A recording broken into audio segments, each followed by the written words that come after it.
Kompol Aditya dikenal sebagai sosok yang disegani sekaligus ditakuti di wilayahnya. Dengan postur tegap dan sorot mata tajam, ia selalu membawa aura kekuasaan yang membuat siapapun enggan berurusan dengannya. Tak hanya terkenal karena kepemimpinannya yang keras, ia juga seringkali bertindak sewenang-wenang terhadap masyarakat kecil. Baginya, disiplin harus ditegakkan dengan cara apapun, meski harus menggunakan tangan besi. Setiap pagi, deretan kendaraan yang berhenti di pos pemeriksaan polisi sudah menjadi pemandangan biasa. Aditya menikmati momen ketika ia dapat menunjukkan kuasanya, menegur, bahkan menghukum mereka yang dianggapnya melanggar aturan. Tak jarang, ia membentak pengendara tanpa memberi mereka kesempatan untuk menjelaskan kesalahan yang dituduhkan. Jika ada yang berani membantah, hukuman lebih berat menanti. Di kantor kepolisian, anak buahnya tak berani membantah perintahnya. Bagi mereka, Aditya adalah pemimpin yang tak bisa diganggu-gugat. Kritik dianggap sebagai bentuk pembangkangan, dan siapapun yang mencoba melawan hanya akan mengalami nasib buruk. Beberapa anggota sudah mencoba berbicara kepadanya agar lebih bijak, tetapi semua saran hanya dianggap angin lalu. Ia merasa posisinya memberinya hak untuk bertindak semaunya. Di luar pekerjaannya, Aditya hidup bergelimang kemewahan. Mobil dinasnya selalu bersih mengilap, jam tangannya berharga puluhan juta, dan pakaiannya selalu rapi tak bercela. Ia sering menghadiri acara eksklusif bersama para pejabat tinggi, menikmati sajian mewah sambil berbincang dengan orang-orang berpengaruh. Namun, di balik kehidupan glamor itu, ada banyak cerita tentang ketidakadilan yang ia lakukan terhadap rakyat kecil. Suatu kali, seorang pedagang kaki lima mengeluh karena dagangannya disita tanpa alasan jelas. Warga sekitar hanya bisa berbisik-bisik, tak berani mengajukan protes. Mereka tahu, siapapun yang berani melawan Kompol Aditya akan berhadapan dengan masalah yang lebih besar. Rasa takut sudah tertanam dalam diri mereka, membuat keberanian lenyap begitu saja. Kekejaman Aditya juga terlihat dalam cara ia menangani pelanggaran lalu lintas. Seorang ibu yang mengendarai motor dengan anak kecil pernah menangis memohon belas kasihan ketika hendak ditilang. Bukannya memberi peringatan, Aditya malah menghardik dan merampas kunci motor tanpa peduli dengan tangisan si anak. Bagi pria itu, hukum harus ditegakkan tanpa kompromi, dan ia tak pernah merasa bersalah atas keputusannya.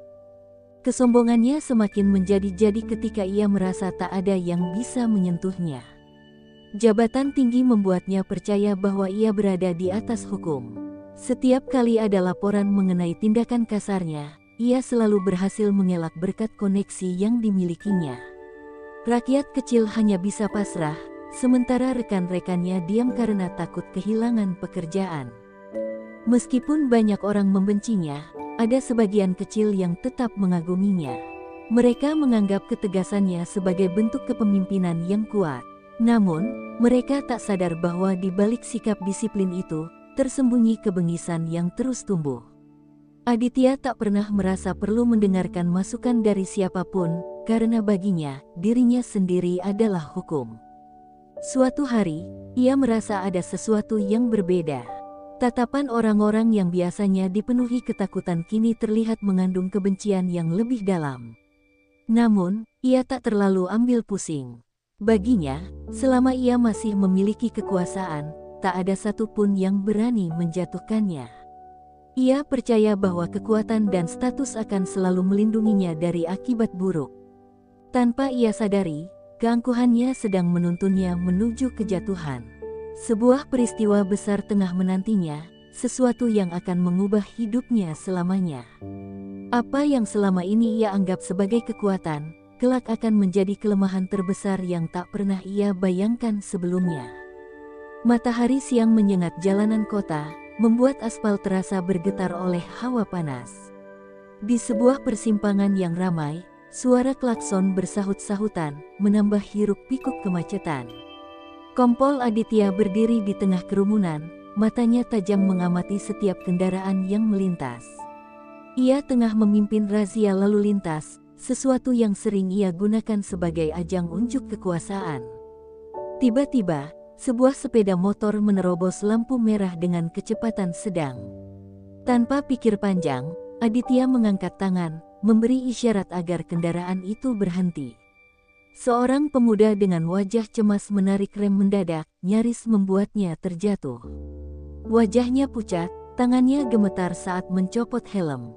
"Kamu tidak lihat lampu merah?" bentak Aditya, suaranya menggema di tengah kesunyian yang tiba-tiba menyelimuti tempat itu. "Maaf, Pak, ibu saya sedang sakit, saya buru-buru ke apotek," jawab pemuda itu dengan suara lirih. Namun, alasan itu tak berarti apa-apa bagi sang polisi. Tanpa memperdulikan raut wajah ketakutan pemuda itu, Aditya merebut kunci motornya dengan kasar. "Jangan cari alasan. Semua orang bisa bilang sedang terburu-buru. Kau pikir aku bisa dibodohi begitu saja?" Pemuda itu semakin gemetar, tetapi tak berani membantah. Beberapa warga yang menyaksikan kejadian itu mulai bergumam, tetapi tak ada satupun yang berani maju untuk membela. Mereka tahu, melawan Aditya hanya akan membawa masalah lebih besar.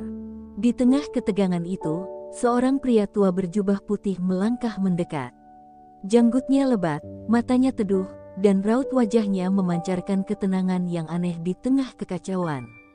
Ia berjalan perlahan, berhenti tepat di depan Aditya. "Anak muda ini hanya khilaf. Mungkin Anda bisa memberi peringatan tanpa harus mengambil kendaraannya," kata pria itu dengan suara lembut, penuh wibawa. Aditya mendengus, merasa terganggu dengan keberanian pria tua itu. "Kau pikir aku ini siapa? Polisi bukan hanya memberi peringatan. Aku menegakkan aturan, bukan mendengarkan ocehan orang tua sepertimu." Namun, pria berjubah putih itu tak menunjukkan ketakutan sedikit pun. Ia justru tersenyum tipis, lalu menatap Aditya dalam-dalam. "Hukum memang perlu ditegakkan, tapi tanpa keangkuhan dan kesewenang-wenangan. Sebab, setiap perbuatan akan kembali pada pelakunya." Perkataannya bagai tamparan di wajah Aditya. Amarahnya memuncak. Tanpa berpikir panjang, ia mengangkat kakinya dan menendang pria itu hingga tersungkur di aspal. Orang-orang yang menyaksikan kejadian itu terperangah. Beberapa menutup mulut, tak percaya dengan apa yang baru saja terjadi. Pria berjubah putih itu terbatuk pelan, darah mengalir dari sudut bibirnya. Namun, bukannya marah atau mengutuk, ia hanya tersenyum, sebuah senyuman yang membuat bulu kuduk berdiri. "Kau sudah memilih jalanmu, Nak. Semoga kelak kau siap menerima akibatnya." Sejenak, Aditya merasakan sesuatu yang aneh merayapi tubuhnya. Dingin menjalar dari tengkuk hingga ujung kaki, membuatnya menggigil sesaat. Namun, ia segera mengabaikannya, berpikir itu hanya efek kemarahan yang terlalu tinggi. Tanpa menoleh lagi, ia meninggalkan pria tua itu yang masih terduduk di aspal, diiringi tatapan ngeri dari orang-orang di sekelilingnya. Dalam pikirannya, ia menang. Namun, ia tidak tahu bahwa hari itu adalah awal dari kehancurannya. Sesuatu yang jauh lebih mengerikan telah dimulai, dan tak ada jalan untuk kembali. Malam turun dengan cepat, membawa hawa yang lebih dingin dari biasanya. Di dalam rumah megahnya, Kompol Aditya duduk di depan cermin besar di kamar pribadinya. Lampu gantung kristal menerangi ruangan dengan cahaya lembut, tetapi entah mengapa, bayangannya di cermin terlihat berbeda. Ia merasakan kegelisahan yang tak biasa. Sejak kejadian siang tadi, tubuhnya terasa berat, seolah ada sesuatu yang mengikatnya dengan kekuatan tak terlihat. Kepalanya berdenyut hebat, dan keringat dingin membasahi pelipisnya. Meski ia telah mandi air hangat dan berusaha tidur lebih awal, rasa tak nyaman itu tak kunjung hilang. Tiba-tiba, sebuah suara asing terdengar di telinganya, seperti bisikan halus yang menggelitik tetapi juga mengancam. Aditya tersentak, matanya berkeliling mencari sumber suara. Namun, tak ada siapapun di kamar selain dirinya sendiri. Ketika kembali menatap cermin, jantungnya hampir berhenti. Bayangan yang dipantulkan tak lagi sama. Wajahnya, yang selama ini tampan dan berwibawa, mulai mengalami perubahan mengerikan. Kulitnya terlihat lebih kasar, rambut di sekitar pelipisnya menebal, dan matanya tampak lebih cekung dengan sorot yang bukan miliknya. Dengan panik, ia meraba wajahnya sendiri. Tangannya merasakan sesuatu yang aneh, permukaan kulitnya kini lebih kasar, seperti ditumbuhi bulu halus yang semakin menebal. Ia mengerjap, berharap ini hanya permainan cahaya atau ilusi semata. Namun, saat ia berkedip, bayangan di cermin justru berubah semakin mengerikan. Rahangnya terasa sakit, seolah ada kekuatan yang memaksa bentuknya berubah. Ia berteriak, suaranya bergema di dalam ruangan, tetapi tak ada yang datang. Seisi rumah tampak sunyi, seakan seluruh dunia mendiamkannya. Rasa sakit itu semakin menjadi-jadi. Ia terjatuh ke lantai, kedua tangannya mencengkeram kepalanya yang terasa seperti terbakar dari dalam. Tulang-tulang di wajahnya bergeser perlahan, kulitnya semakin mengencang, dan bulu yang tadinya tipis kini mulai tumbuh lebih tebal. Ia ingin berteriak, tetapi suara yang keluar dari tenggorokannya bukan lagi milik manusia, melainkan suara geraman rendah yang asing. Panik dan ketakutan, ia berlari ke kamar mandi, meraih pancuran dan menyiramkan air dingin ke wajahnya. Ia berharap semua ini hanya mimpi buruk, bahwa ketika ia mengangkat wajahnya, semuanya akan kembali normal. Namun, saat ia menoleh ke cermin di kamar mandi, yang menatap balik bukan lagi dirinya. Wajah itu, wajah yang kini bukan lagi manusia, adalah kepala seekor monyet dengan sorot mata penuh kemarahan. Aditya mundur dengan napas terengah-engah, punggungnya membentur dinding. Tangannya gemetar hebat saat ia menyentuh wajahnya sendiri. Sensasi kasar dari kulit berbulu itu nyata, bukan sekadar bayangan cermin. Ini bukan ilusi. Jeritan panjang melengking dari tenggorokannya, menggema di seluruh rumah. Di luar, angin bertiup lebih kencang, membawa suara samar yang terdengar seperti tawa seseorang, tawa yang lembut, tetapi penuh makna. Tawa seorang pria tua yang siang tadi ia tendang tanpa belas kasihan. Fajar menyingsing perlahan, tetapi bagi Aditya, malam terasa seperti neraka yang tak berkesudahan. Ia duduk gemetar di lantai kamar mandi, matanya masih terpaku pada cermin yang memantulkan wajah barunya, bukan lagi manusia, melainkan sosok dengan kepala seekor monyet yang mengerikan. Bulu kasar menutupi seluruh wajahnya, hidungnya melebar, dan matanya menyala dengan sorot aneh yang tak dikenalnya. Tubuhnya masih manusia, tetapi wajahnya adalah hukuman yang tak dapat ia pahami. Ia mengangkat tangannya, menyentuh pipinya dengan jari-jari yang masih gemetar. Setiap kali meraba kulit berbulu itu, kenyataan menghantamnya dengan keras, ini bukan mimpi, bukan ilusi, melainkan kutukan yang nyata. Dengan panik, ia berlari keluar kamar mandi, berharap bahwa orang lain bisa melihatnya sebagai dirinya yang biasa. Namun, langkahnya terhenti di depan cermin besar di kamar tidur. Bayangan yang terpampang di sana tetap sama, makhluk aneh dengan kepala monyet yang mengerikan. Dada Aditya berdebar kencang. Ia ingin berteriak, tetapi suara yang keluar dari mulutnya bukanlah suara manusia, melainkan geraman rendah, parau, seperti suara binatang yang sedang terluka. Keringat dingin mengalir deras di pelipisnya. Ia meraih ponselnya, ingin menghubungi seseorang, siapa saja, tetapi tangannya begitu gemetar hingga ponsel itu terjatuh ke lantai. Tok, tok, tok, suara ketukan pintu membuatnya tersentak. Dari balik pintu, terdengar suara istrinya, Lestari, yang memanggil dengan nada penuh kebingungan. "Mas, kamu baik-baik saja? Dari tadi aku dengar suara aneh." Aditya terdiam, napasnya tersengal. Ia tidak tahu harus menjawab apa. Jika istrinya melihat keadaannya sekarang, apa yang akan terjadi? Bagaimana ia bisa menjelaskan semua ini? "Mas," panggil Lestari lagi, kali ini dengan nada lebih cemas. Dengan panik, Aditya melangkah mundur, mencari tempat untuk bersembunyi. Ia meraih selimut tebal di atas ranjang dan menutupi kepalanya, berharap bisa menyembunyikan wujud mengerikannya. Pintu kamar terbuka perlahan, dan Lestari masuk dengan wajah penuh tanda tanya. "Mas, kenapa kamu?" Kata-katanya terputus saat melihat suaminya duduk di lantai dengan tubuh gemetar, wajahnya tertutup selimut. Lestari mendekat, berjongkok di sampingnya. "Mas, apa yang terjadi? Kenapa kamu seperti ini?"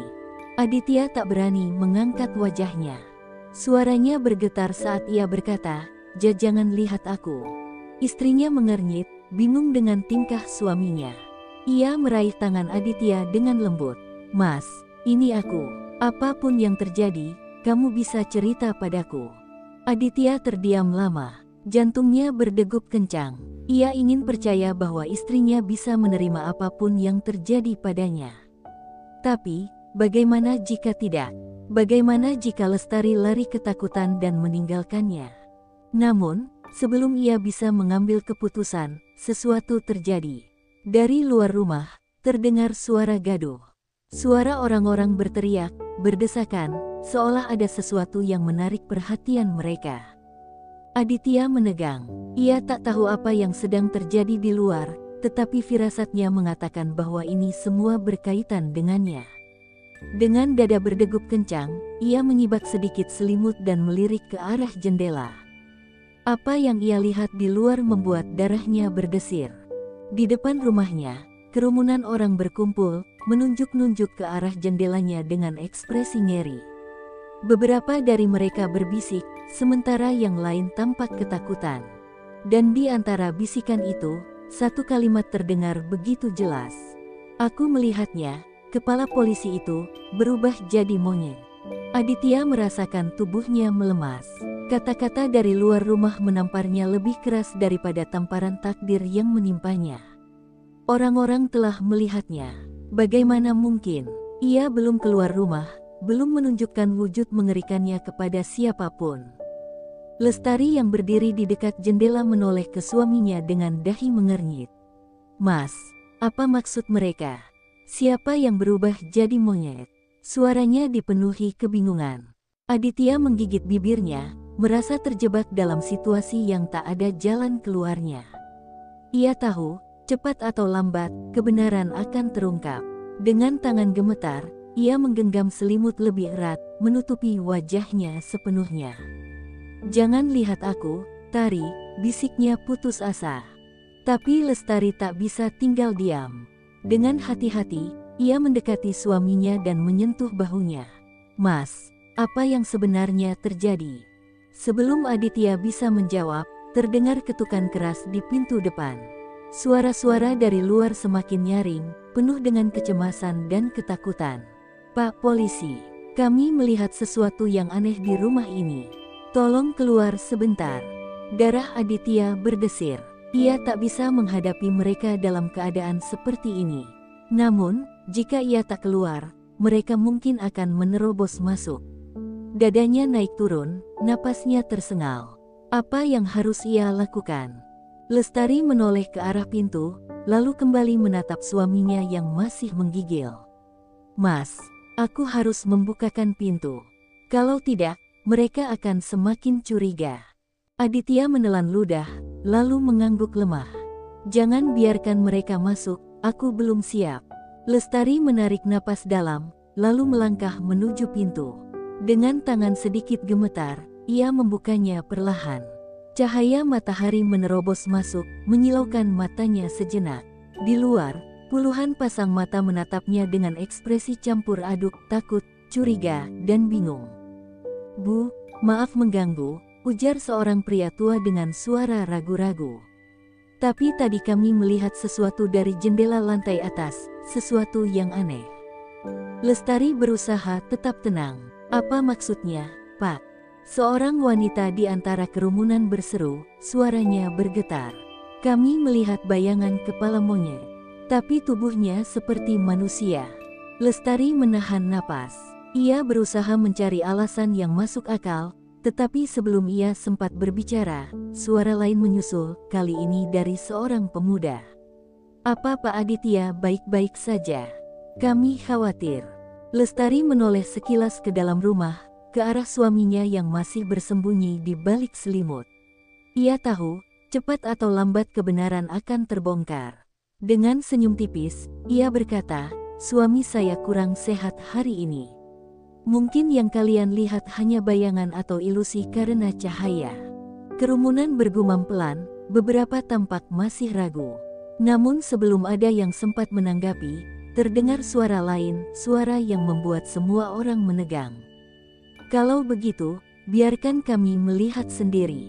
Sebuah suara berat dan berwibawa menggema di antara mereka. Semua orang menoleh, memberikan jalan bagi seorang pria berjubah putih yang berjalan mendekat dengan langkah mantap. Lestari terpaku. Wajah pria itu begitu tenang, matanya dalam, penuh kebijaksanaan. Ada sesuatu tentangnya yang membuat bulu kuduknya berdiri, sebuah aura yang tidak biasa. Saat melihatnya, Aditya yang masih bersembunyi di dalam rumah tiba-tiba merasa dingin menjalar di seluruh tubuhnya. Napasnya tercekat, tangannya mencengkeram selimut lebih erat. Ia mengenali pria itu. Pria berjubah putih itu adalah orang yang kemarin ia tendang dengan penuh amarah. Dan kini, pria itu berdiri di ambang pintu rumahnya, menatap lurus ke arahnya, dengan tatapan yang penuh makna. "Kompol Aditya," suara pria itu terdengar begitu tenang, tetapi menusuk hingga ke tulang. "Sudah siapkah kau menerima konsekuensi atas perbuatanmu?" Dada Aditya berdegup kencang, tenggorokannya terasa kering, seluruh tubuhnya bergetar hebat. Hari ini, rahasianya tak bisa disembunyikan lagi. Aditya menggigil di balik selimut, tubuhnya kaku seperti batu. Suara pria berjubah putih itu bergema di kepalanya, membawa ketakutan yang lebih dalam daripada mimpi buruk manapun. Ia menutup matanya rapat, berharap semua ini hanyalah ilusi, bahwa jika ia membuka mata kembali, semuanya akan kembali seperti semula. Tapi tidak, ketika kelopak matanya terbuka, ia masih melihat tangannya sendiri, masih seperti manusia, tetapi wajahnya tetap bukan miliknya. Di luar, Lestari berdiri di ambang pintu, tubuhnya menegang. Tatapannya bertemu dengan pria berjubah itu, yang kini menatapnya dengan sorot mata tajam. "Ibu," kata pria itu lembut, tetapi penuh wibawa, "izinkan aku berbicara dengan suamimu." Lestari menoleh ke dalam, ke arah Aditya yang masih bersembunyi. Ia tidak tahu harus berbuat apa. Sebagian dari dirinya ingin melindungi suaminya, tetapi ada bagian lain yang berbisik bahwa pria ini bukan orang biasa, bahwa ada sesuatu yang lebih besar dari semua ini. Dengan napas berat, ia melangkah masuk, mendekati suaminya yang masih gemetar di sudut kamar. "Mas," bisiknya, "dia ingin bicara denganmu." Aditya menggeleng cepat. "Tolong, suruh dia pergi." Lestari menelan ludah. Ia belum melihat wujud suaminya yang sebenarnya, tetapi ketakutannya mengatakan bahwa sesuatu yang mengerikan memang sedang terjadi. Ia berlutut di samping Aditya, menyentuh lengannya dengan lembut. "Mas, kau harus hadapi ini." Di luar, kerumunan mulai berbisik-bisik. Pria berjubah putih itu menunggu dengan sabar, tanpa sedikit pun kegelisahan di wajahnya. Akhirnya, setelah beberapa saat yang terasa seperti selamanya, Aditya menarik napas dalam dan menggenggam selimut lebih erat.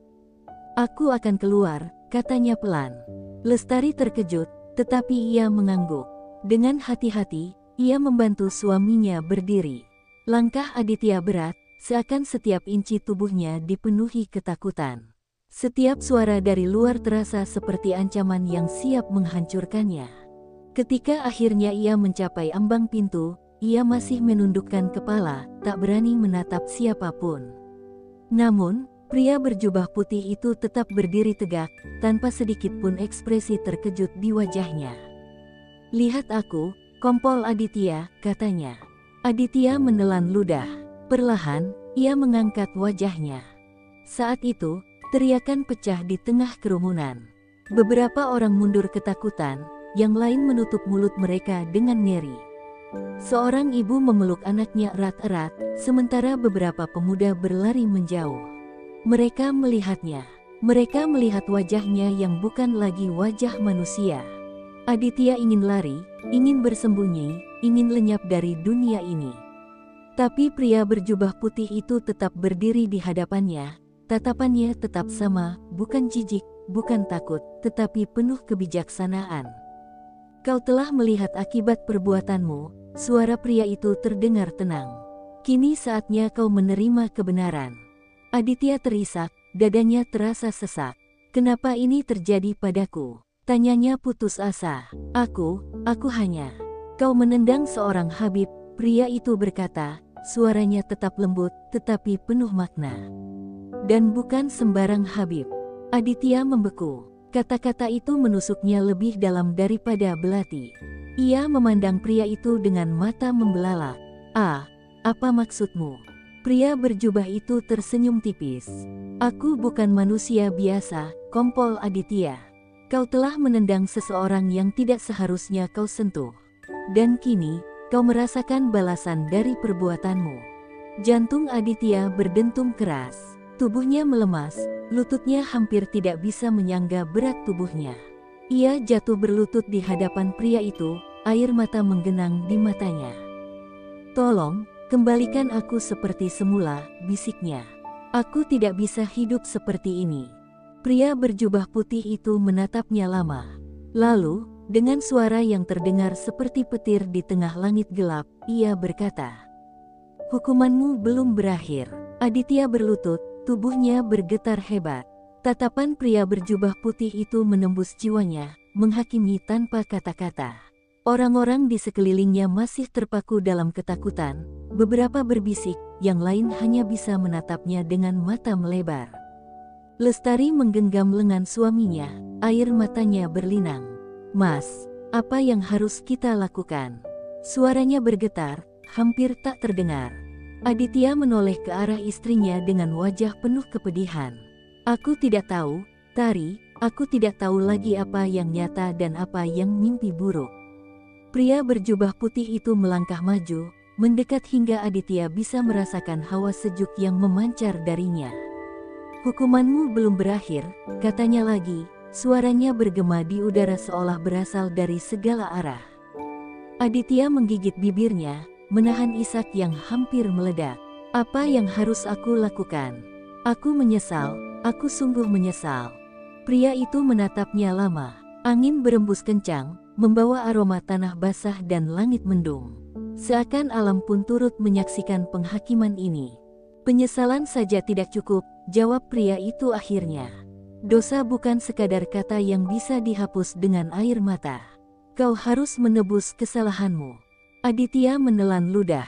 Kata-kata itu terasa seperti palu godam yang menghancurkan setiap kepingan harapan yang masih tersisa. Bagaimana caranya?" Kerumunan masih diam, tak ada yang berani bersuara. Beberapa warga mulai berbisik, seolah tidak percaya dengan apa yang mereka saksikan. Seorang polisi yang selama ini dihormati, kini berubah menjadi makhluk yang bahkan tidak bisa diterima oleh akal sehat. Pria berjubah putih itu menarik napas dalam, lalu berkata, "Kau harus kembali ke tempat di mana kau melakukan kesalahan. Di sana, kau akan menemukan jawabannya." Aditya memucat. Tempat itu, tempat di mana ia menendang pria ini. Ia ingin menolak, ingin mencari cara lain, tetapi dalam hati kecilnya, ia tahu bahwa satu-satunya jalan keluar adalah mengikuti kata-kata pria itu. Lestari menatap suaminya dengan khawatir. "Mas, kau yakin bisa melakukannya?" Aditya menatap istrinya, matanya penuh keputusasaan. "Aku tidak punya pilihan lain, Tari. Aku tidak bisa hidup seperti ini." Saat itu, petir menggelegar di langit. Orang-orang di sekitar mereka tersentak, beberapa mundur ketakutan. Pria berjubah putih itu memejamkan mata sejenak, seakan mendengar sesuatu yang tak bisa didengar oleh manusia lain. Ketika ia membuka mata kembali, ia berkata dengan suara yang lebih lembut, "Pergilah sekarang. Jangan menunda-nunda. Waktu tidak akan selalu berpihak padamu." Aditya mengangguk pelan, lalu berdiri dengan tubuh masih gemetar. Lestari tetap menggenggam erat, berusaha memberikan kekuatan. Tanpa berkata-kata lagi, mereka mulai melangkah menuju tempat yang mungkin akan menentukan nasibnya. Sementara itu, pria berjubah putih itu menatap ke langit yang mulai mendung. Di matanya, ada sesuatu yang tak bisa dibaca oleh siapapun, sebuah rahasia yang hanya ia dan langit yang mengetahui. Aditya melangkah dengan berat, dadanya sesak oleh perasaan yang bercampur aduk. Rasa takut, penyesalan, dan harapan membaur menjadi satu, menghantui setiap jejak yang ia tinggalkan. Lestari berjalan di sampingnya, tak melepaskan genggamannya, meskipun di matanya jelas tergambar kebingungan dan ketakutan. Mereka menembus kerumunan yang masih terdiam, beberapa orang berbisik di belakang mereka, ada yang menatap penuh ngeri, ada pula yang sekadar menghindari tatapan Aditya seakan kehadirannya adalah aib yang tak ingin mereka akui. Langit mendung semakin kelam, awan menggantung rendah, memberi firasat buruk seolah alam pun turut menanti jawaban atas nasib seorang pria yang telah melanggar batas yang tak seharusnya disentuh. Lestari menarik napas dalam, berusaha mencari keberanian. "Mas, kau yakin ini jalannya?" Suaranya hampir tenggelam dalam hembusan angin yang semakin kencang. Aditya mengangguk lemah. "Aku tidak punya pilihan lain." Langkah mereka semakin mendekati tempat kejadian, sebuah jalan kecil di tepi kota, di mana semuanya bermula. Jalan itu kini terasa lebih gelap daripada sebelumnya, seolah bayangan masa lalu masih menghantui setiap jengkal tanah yang mereka injak. Saat tiba di lokasi, angin tiba-tiba berhenti berhembus. Suasana mendadak begitu sunyi, seakan dunia menahan napas. Lestari menggigil, bukan karena dingin, tetapi karena firasat buruk yang menjalar ke seluruh tubuhnya. Aditya berdiri di tengah jalan, matanya tertuju pada titik di mana ia pernah menendang Habib itu. Namun, yang mengejutkan, tanah di tempat itu tampak berbeda, seakan ada energi tak kasat mata yang masih melekat di sana. Tiba-tiba, tanpa peringatan, suara gema terdengar di udara. Sebuah lantunan doa menggema, bukan berasal dari satu suara, tetapi seperti ribuan suara bersatu, melantunkan ayat-ayat yang menusuk jantung Aditya hingga ia hampir roboh. Lestari tersentak, matanya membelalak ketakutan. "Mas, suara apa ini?" Aditya menutup telinganya, tetapi suara itu terus masuk ke dalam kepalanya, menggetarkan setiap serat di tubuhnya. Seketika, tubuhnya terasa begitu berat, lututnya melemas, lalu ia jatuh berlutut di tanah. Dalam keadaan setengah sadar, sosok berjubah putih muncul kembali di hadapannya, kali ini dalam wujud yang lebih bercahaya. "Aditya," suaranya bergema, "kau telah kembali ke tempat di mana kesalahanmu bermula. Kini, saatnya kau menerima konsekuensi yang sebenarnya." Aditya mengangkat wajahnya, matanya memancarkan ketakutan. Apa lagi yang harus aku lakukan?" Pria itu menatapnya dalam-dalam, lalu berkata, "Pengampunan sejati bukan hanya datang dari kata-kata. Kau harus menghadapi dosa-dosamu. Sekarang, bangkitlah dan lihatlah siapa yang sesungguhnya telah kau sakiti." Tiba-tiba, tanah di hadapan Aditya bergetar. Dari dalamnya, perlahan muncul sosok seorang lelaki tua berjubah hijau, wajahnya penuh cahaya. Dialah Habib yang pernah ia tendang. Lestari menjerit tertahan, sementara Aditya membeku. Seluruh tubuhnya bergetar, keringat dingin mengalir deras. Habib itu menatapnya, bukan dengan kebencian, tetapi dengan tatapan penuh makna yang sulit dijelaskan. Suaranya terdengar lembut, tetapi menggetarkan jiwa. "Kompol Aditya, kau telah menyentuh sesuatu yang bukan milikmu. Kau telah melukai seseorang yang tidak seharusnya kau sakiti." Aditya tak sanggup berkata-kata. Air matanya mengalir deras. Ia bersujud di hadapan Habib itu, tubuhnya gemetar hebat. "Ampuni aku telah hilaf, aku tidak tahu." Habib itu menghela napas pelan, seolah menimbang sesuatu yang lebih besar daripada dirinya sendiri. Lalu, dengan suara yang begitu dalam, ia berkata, "Ampunan bukan hanya datang dari mulut. Kau harus membuktikan bahwa hatimu benar-benar bersih. Kau harus menerima takdirmu sepenuhnya." Aditya terkejut. Ia mengangkat wajahnya dengan bingung. Apa maksudnya? Habib itu menatapnya lekat-lekat, lalu berkata dengan suara yang mengguncang jiwa, "Kepalamu tidak akan pernah kembali seperti semula. Karena itulah hukuman yang telah ditetapkan untukmu." Lestari menjerit tertahan. Aditya merasa dunia runtuh di sekelilingnya. Ia ingin menolak, ingin melawan takdir, tetapi jauh di dalam lubuk hatinya, ia tahu Penghakiman langit telah dijatuhkan. Aditya terjatuh di tanah yang dingin dan lembab, tubuhnya gemetar hebat. Kata-kata Habib itu menggema di kepalanya, menyayat kesadarannya seperti belati tajam. Tidak ada jalan kembali. Wajahnya, kepala monyet yang mengutuknya, akan selamanya melekat pada dirinya. Lestari menutup mulutnya dengan kedua tangan, air mata mengalir deras di pipinya. Tidak, ini tidak mungkin, Mas, kita pasti bisa mencari cara lain. Pasti ada jalan keluar, jeritnya histeris. Aditya menatap istrinya dengan penuh kepedihan. Di matanya, tergambar keputusasaan yang tak bisa disembunyikan. Tari, aku sudah mencoba, tapi hukuman ini nyata. Suaranya serak, hampir seperti rintihan seorang yang kehilangan seluruh harapannya. Habib itu tetap berdiri di tempatnya, wajahnya tetap tenang, tetapi penuh ketegasan. Setiap perbuatan memiliki konsekuensi. Kau telah melewati batas yang tak seharusnya kau sentuh. Pengampunan Tuhan ada bagi mereka yang benar-benar berserah, tetapi beberapa dosa hanya bisa ditebus dengan menanggung akibatnya. Aditya menunduk, hatinya hancur berkeping-keping. Ia tidak hanya kehilangan kehormatannya, tetapi juga identitasnya sebagai manusia. Ia bukan lagi polisi yang disegani, bukan lagi pria yang dihormati. Kini ia adalah makhluk yang bahkan dirinya sendiri jijik untuk melihatnya di cermin. Langit mendadak bergemuruh, petir menyambar jauh di ufuk. Seakan alam merespon penderitaannya. Hujan mulai turun, membasahi tubuhnya yang tak berdaya. Lestari berlutut di sampingnya, merangkulnya erat. Mas, kita bisa pergi dari sini, kita bisa bersembunyi. Aku tidak peduli bagaimana wajahmu, aku tetap mencintaimu, isaknya, mencengkeram bahunya erat, seakan tidak ingin membiarkannya tenggelam dalam keputusasaan. Aditya menatap istrinya dalam-dalam. Ada kehangatan dalam kata-kata Lestari, tetapi ia tahu bahwa dunia tidak akan pernah memandangnya sama lagi. Ia tak bisa membayangkan hidup dalam bayang-bayang, selalu bersembunyi dari manusia lain. Dari kejauhan, terdengar suara gaduh. Kerumunan warga yang sebelumnya hanya berbisik kini mulai bergerak maju.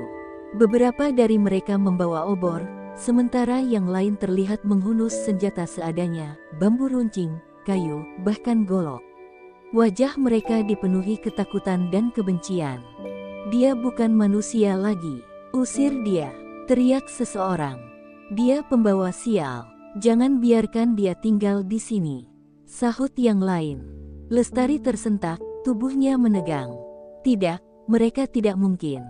Aditya mengangkat wajahnya, menatap kerumunan yang semakin mendekat.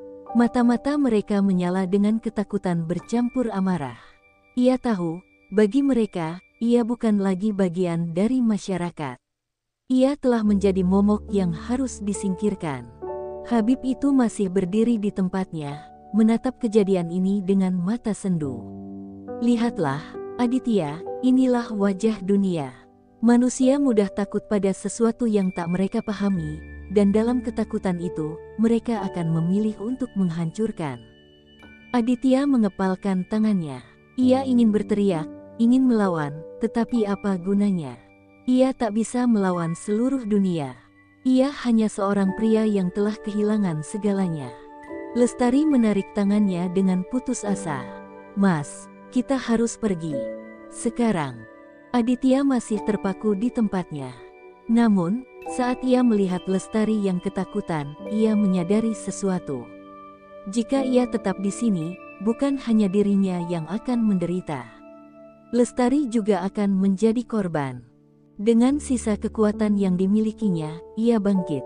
Baiklah, kita akan pergi, ucapnya lirih. Mereka berdua berlari, meninggalkan tempat itu. Hujan semakin deras, membasahi jalanan berlumpur. Di belakang mereka, suara teriakan massa semakin liar.